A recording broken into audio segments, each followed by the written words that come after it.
So today we'll be talking about some ways to hold your block still while you're cutting. We're in the process of removing our first color for our reduction block, and I've pre-marked the colors in red so that I know exactly which areas to remove. This wooden registration block is very easy to build if you have any sort of woodworking skills at all. You can glue it together, screw it together, it doesn't really matter, but ideally you have a small block that's attached to one edge, and on the opposite side and the opposite end of the jig, you're going to attach another piece of block. Now this particular one has a V notch cut out of it so that you have a little bit more options. You can hold the block at a 90-degree angle or at a 45-degree angle as you're cutting. You always want to make sure you're cutting away from yourself, and you never want to have your hands opposite the blade where you might accidentally slip and cut yourself. So always make sure your second hand is behind the tool as you're cutting.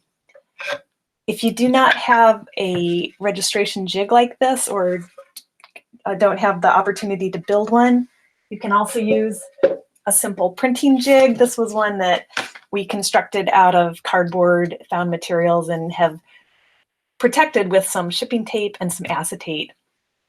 You may also use this for cutting, but you want to be a little bit more careful, because if you're cutting away these background areas and you slip, you're going to damage your registration jig. So I usually try not to cut in my printing jig, but as a last resort, it's better than cutting your hand.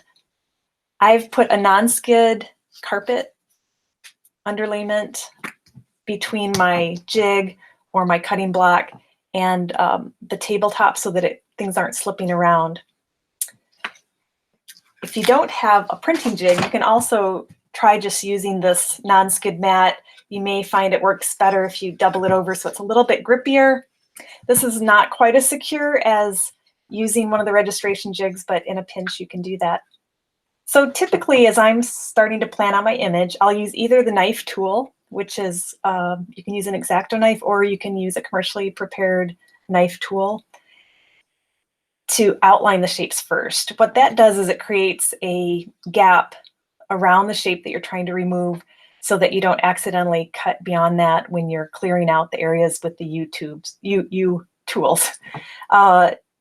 Usually you're using either the knife, and this doesn't remove any material. This just scores into the wood and creates a gap between the area that's going to be removed and the solid part of the block.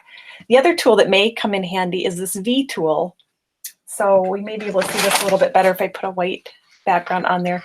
The V tool, let's see, there we go, is a very sharp tool. It's a very versatile tool, and it can vary line weight depending on how deeply you dig into the wood. So one nice thing about it is the harder you press, the wider the line gets. So you can get some variation in line width that create these kind of calligraphic cut marks. So the tip for using these kind of tools, these are Japanese tools that we get from McLean's up in Portland. They all come a standard length. They recommend, if you were to buy your own tools, that you line up the tool with your middle finger, and then where your thumb, the distance to your thumb, or this crook of your fingers here, is a good length to trim the tools down. So you would have to cut it down with a saw and then maybe round it off. And that way you can put the tool in the palm of your hand and not have to grip so tightly with your fingers.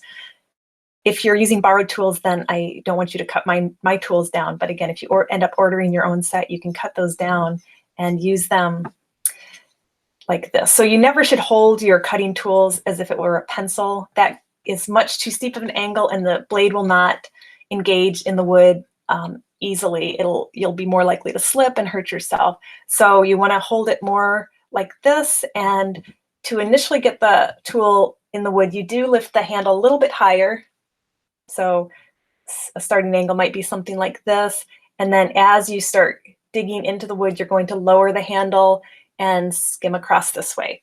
I find that I have more control if I use my second hand as well. So instead of just pushing with one hand and having a chance that it's going to slip and cut areas that you didn't want cut away, you can gently, do this slowly. It's not a high-speed activity. I'm using my second hand almost as a brake, so that if this hand slips or the angle changes enough that the tool slips out of the wood, the second hand is going to prevent it from slipping away from me. So take your time. As you're coming toward the end of the stroke, you're going to want to lower the handle, and that brings the blade back up toward the surface of the wood. So I'm going to just kind of outline some of these key shapes with the V tool first. And this area is a pretty small area. I probably could clear the whole thing just using the V tool, but you can also switch over to a U gouge to clear out some of those other areas. So I have a small U gouge here. This is a different manufacturer. This is by Lyons Company, which is a British company. They make very good tools.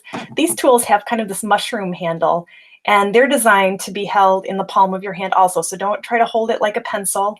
You're going to put it in the palm of your hand, and typically you're going to tuck like your pinky under there to kind of help stabilize it. Then you can use a pretty relaxed grip. So you're not using small finger motions to do the cutting. You're directing the motion from your elbow. And so again, start with the tool at a fairly steep angle, and then you're going to lower the handle a little bit, just a little bit at a time. Don't dig the tool too deep into the block. And we're just going to kind of clear those areas away with a lot of control. So again, I'm using the second hand kind of as a stop. I'm putting reverse pressure against my cutting hand so that if it slips, hopefully I won't overcut into an area that I don't want to cut away. So I'm going to try to trim up this section right here. With the knife, they suggest, if you have the Japanese knife tool, they suggest holding it with a stabbing motion in your fist like this, and then using the second hand, to guide it along the edge of your contour. So I often will do sort of this little inching along motion where I secure my fingers to the block and then use my thumb to kind of walk the blade along where I need it to cut, and then it's less likely to slip. A lot of students like the